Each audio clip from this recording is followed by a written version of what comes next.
এটা অনেকেই জানে না, কিন্তু আমি ফেমিনিজম সাপোর্ট করি। ফেমিনিজম বলতে আমি বুঝাইছি, আমি ইকুয়ালিটি সাপোর্ট করি, মেয়েদের ইন্ডিপেন্ডেন্ট হওয়াটাকে সাপোর্ট করি, পরে কাজে যাওয়ার ক্ষেত্রে এমপ্লয়মেন্টের সুযোগকে সাপোর্ট করি, তারপরে এম্পাওয়ারমেন্ট হওয়াকে সাপোর্ট করি। কিন্তু ফেমিনিজম মানে মডার্ন দুনিয়াতে কিছু শাসক গোষ্ঠী আছে, উপরের লেভেলের লোকজন আছে, তারা এমনভাবে জিনিসটাকে মানে করে ফেলছে যে এটা ওই যে ডিভাইড এন্ড রুল বেসিক্যালি এই জিনিসটা করে ফেলছে কিছু ফ্রন্টলাইনার নারীদের দ্বারা।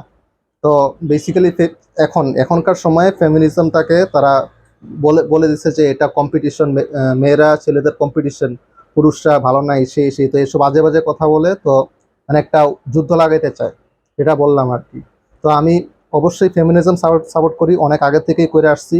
বাট আমি এটা সাপোর্ট করি না যে নারীরা পুরুষের শত্রু, সবসময় সোসাইটিতে যুদ্ধ লাগা থাকুক, এটা আমি সাপোর্ট করি না। তো ডিফারেন্সটা কি সেটা বুঝতে হবে এবং যেটা সোসাইটির জন্য অ্যাকচুয়ালি ভালো সেটা গ্রহণ করতে হবে। টাটা।